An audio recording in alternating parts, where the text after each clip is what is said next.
சின்ன தூரல் என்ன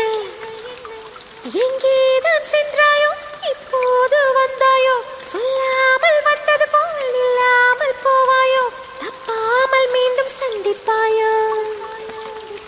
நீ வரும்போது